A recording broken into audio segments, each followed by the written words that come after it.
नमस्कार दोस्तों, स्वागत है आप लोगों का इस वीडियो में। दोस्तों, इस वीडियो में हम कक्षा 8 की इकाई 2 जिसका नाम है वर्गमूल, इसकी थ्योरी पोर्शन का अध्ययन करेंगे। इससे पूर्व के वीडियो में हमने इकाई 1 जिसका नाम था परिमेय संख्या, उसकी थ्योरी पोर्शन व क्वेश्चंस को कर लिया है।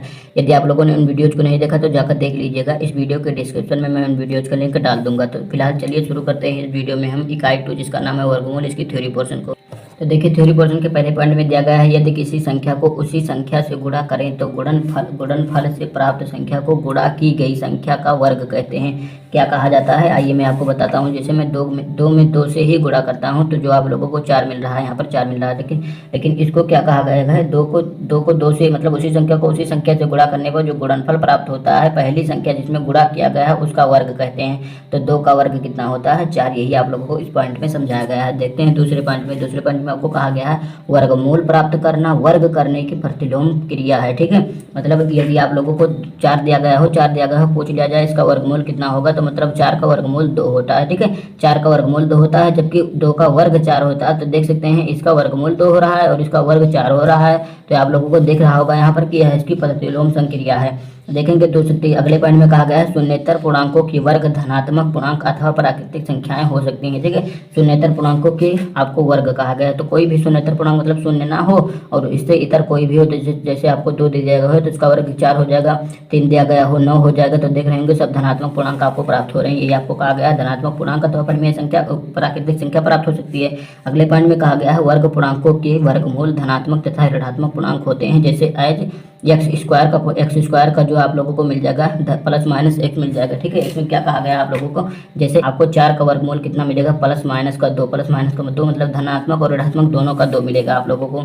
अगले में कहा गया है शून्य का वर्ग और वर्गमूल दोनों शून्य होते हैं। यह पॉइंट आप लोग याद रखिएगा अच्छी तरीके से।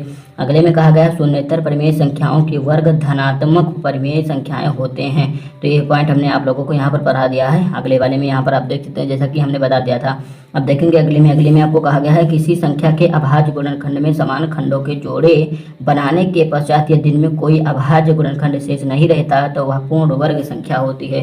तो पूर्ण वर्ग संख्या क्या होती है ये मैं आपको बता देता हूँ। इस पॉइंट में हम पूर्ण वर्ग संख्या समझेंगे। जैसे आप लोग कोई संख्या ले लीजिए, 36 ले लेते हैं, तो 36 का वर्गमूल को पहले अभाज्य गुणनखंड करिए 36 का, तो 36 का 6 गुणे 6 हो जाएगा। ठीक है, यहाँ पर आप देख रहे हैं इसका जोड़ा बनाइए। आपको कहा गया है कि इसमें जोड़ा बनाइए, तो समान खंडों के जोड़े बनाइए। तो समान खंडे के जोड़े हमने बनाया, तो यहाँ पर आप देख लीजिए एक ही जोड़ा बन रहा है और इसमें कुछ नहीं बच रहा है। ठीक है, तो यह क्या होगा, पूर्ण वर्ग संख्या होगी। लेकिन यहीं पर यदि 12 ले लेते हैं तो 2 गुणे 2 दूनी 4 हो जाएगा, 3 12।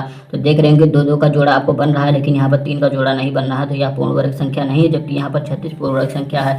आशा करता हूँ समझ में आया होगा। अगले में आपको कहा गया है कि किसी विषम संख्या का वर्ग भी एक विषम संख्या होता है। कैसे होता है ये मैं आपको बताता हूँ। जैसे यहाँ पर हम 3 ले लेते हैं तो 3 का वर्ग आपको पता है 9 होता है, और इसी प्रकार 5 ले लेते हैं तो इसका वर्ग 25 होता है। तो 3 विषम संख्या है, इसका वर्ग भी देख सकते हैं 9 भी एक विषम संख्या है।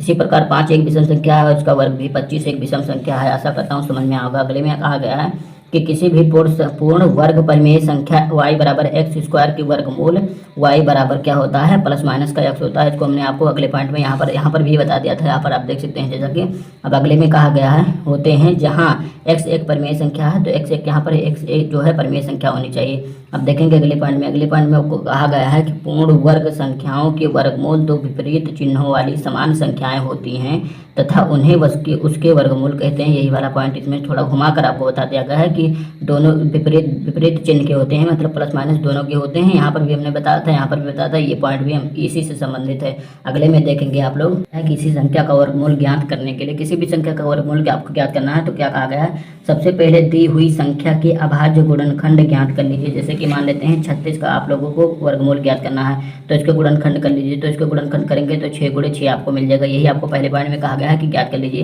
तो ये हो गया पहला पॉइंट कि हमने वर्ग इसका क्या नाम है, गुणनखंड ज्ञात कर लिया। अब अगले में कहा गया है कि प्रत्येक जोड़े में से एक अभाज्य गुणनखंड चुन लेते हैं। जैसा कि यहाँ पर आप देख सकते हैं एक ही जोड़ा बन रहा है, तो यहाँ पर हम चुनेंगे। दूसरे स्टेप में एक जोड़ा बन रहा है तो यहाँ पर एक बार चुन लेंगे 6 को। ठीक है, अगले में कहा गया है इन चुने हुए अभाज्य गुणनखंडों का गुणनफल ही दी हुई संख्या का धनात्मक वर्गमूल होता है। तो इनका धनात्मक वर्गमूल कितना होगा, तीसरे पॉइंट में आपको कहा गया है चुनी हुई संख्या। तो चुनी हुई संख्या यहाँ पर 6 ही है, तो इसका गुणन मतलब 6 है, एक ही बार है, तो 6 गुणे 1 बराबर आपको 6 ही मिलेगा। तो यही इसका धनात्मक वर्गमूल है। आगे कहा गया है निकाले गए वर्गमूल के चिन्ह को बदलकर दोनों वर्गमूल प्राप्त ज्ञात किए जा सकते हैं। जो आपको 6 प्राप्त किया है यहाँ पर, इसमें इसका यदि आप चिन्ह चिन्ह बदल दें, चौथे स्टेप में चिन्ह बदल देते हैं माइनस का 6, तो यह दूसरा वर्गमूल हो जाएगा। जैसा कि आपको पता है किसी संख्या का वर्गमूल जो आपको होता है प्लस माइनस दोनों चिन्हों के साथ होता है। तो प्लस वाला 1 हो गया और दूसरा माइनस का 6 होगा, यही आपको कहा गया है। चिन्ह बदल कर ज्ञात की जा सकती है।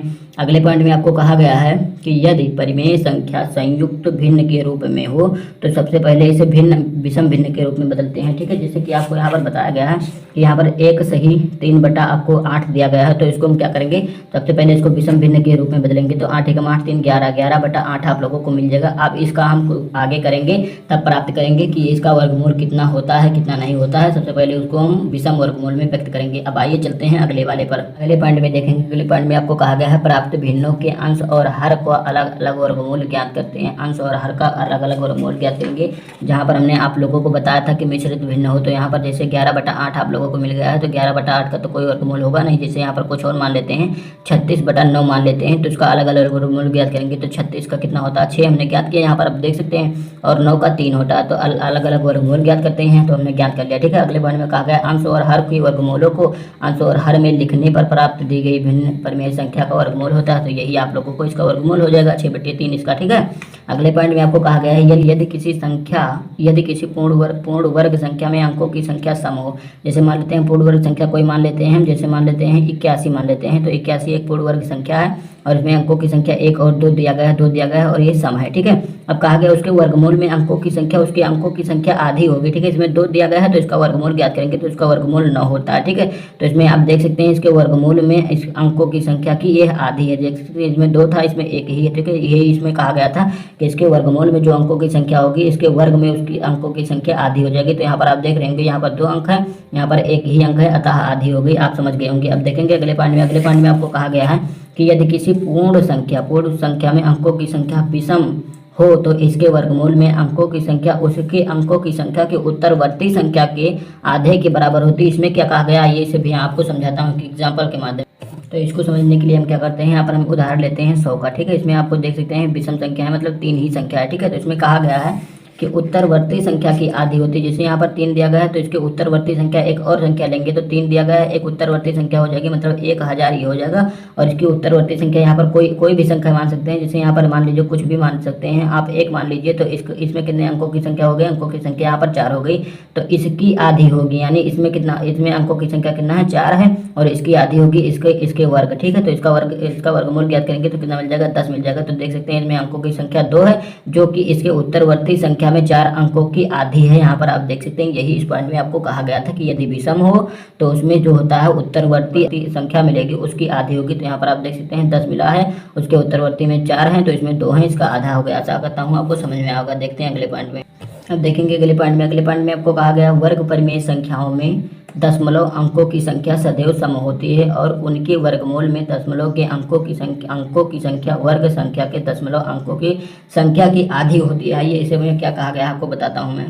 तो इस पॉइंट को समझने के लिए एक एग्जांपल लेते हैं पॉइंट 36 का। ठीक है, तो इसको हमने एग्जांपल लिया पॉइंट 36 से। जैसा कि कहा गया वर्ग परिमेय संख्या में दशमलव अंकों की संख्या सदैव सम होती है। तो यहाँ पर आप देख सकते हैं सदैव सम है, दशमलव के बाद सदैव सम है, और उसके वर्गमूल में दशमलव अंकों की संख्या वर्ग संख्या में दशमलव अंकों की संख्या की आधी होती है। तो इसमें 2 दिया गया है। अब इसका हम वर्गमूल ज्ञात करेंगे तो कितना मिल जाएगा आप लोगों को, इसका वर्गमूल मिल जाएगा 0.6। तो यहाँ पर आप देख सकते हैं इसमें अंकों की संख्या 2 थी, दशमलव के बाद यहाँ पर 1 आ गया है, तो यहाँ पर आप देख सकते हैं इसकी आधी है। इसमें यही आपको कहा गया था कि इसमें वर्गमूल जो होगा अंकों की संख्या 2 होगी, तो इसका आधा इसमें होगा। तो यहाँ पर आप देख सकते हैं इसके वर्गमूल में अंकों की संख्या 1 है।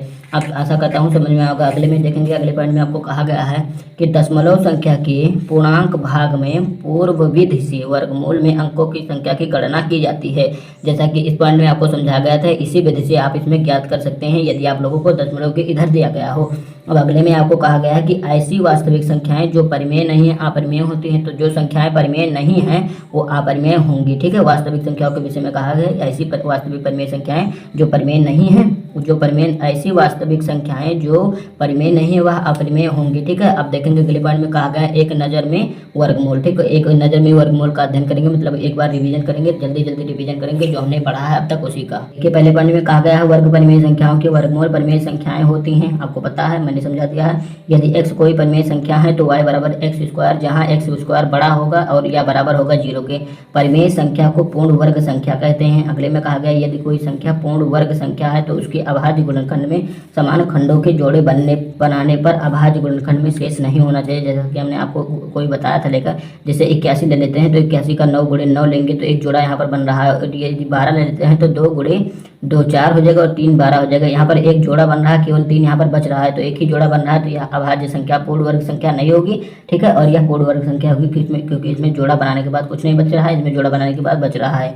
आशा करता हूँ समझ में आएगा। अगले पॉइंट में आपको कहा गया है कि किसी पूर्ण वर्ग संख्या में अंकों की संख्या सम हो तो उसके वर्गमूल में अंकों की संख्या उसके अंकों की संख्या की आधी हो जाती है। पूर्ण वर्ग संख्या में अंकों की संख्या विषम होने की दशा में उसके वर्गमूल में अंकों की संख्या उसके अंकों की संख्या की उत्तरवर्ती संख्या की आधी हो जाती है। इसको हमने आप लोगों को अभी एग्जाम्पल के माध्यम से बताया था, उसकी उत्तरवर्ती संख्या लेकर वो वाला भी बताया था और उसकी जो आधी होती है वो वाला भी बताया था। तो अगले पॉइंट में आप देख सकते हैं, जैसा कि यहाँ पर कहा गया है वर्ग विषम होता है। किसी संख्या का वर्गमूल भाग विधि व गुणनखंड विधि से ज्ञात कर सकते हैं। तो किसी भी संख्या का वर्गमूल यदि आपको ज्ञात करना हो तो एक भाग विधि से ज्ञात कर सकते हैं, एक गुणनखंड विधि से ज्ञात कर सकते हैं। 2 विधियों से हम किसी भी संख्या का वर्गमूल ज्ञात कर सकते हैं। आशा करता हूँ आप लोगों को सारी थ्योरी समझ में आ गई होगी। इसी के साथ आप लोगों की इकाई 2 जिसका नाम है वर्गमूल की थ्योरी पोर्शन समाप्त होती है। अगर वीडियो आपको अच्छा लगा तो वीडियो को लाइक शेयर और चैनल को सब्सक्राइब करना ना भूलिएगा। धन्यवाद, मिलते हैं अगले वीडियो में।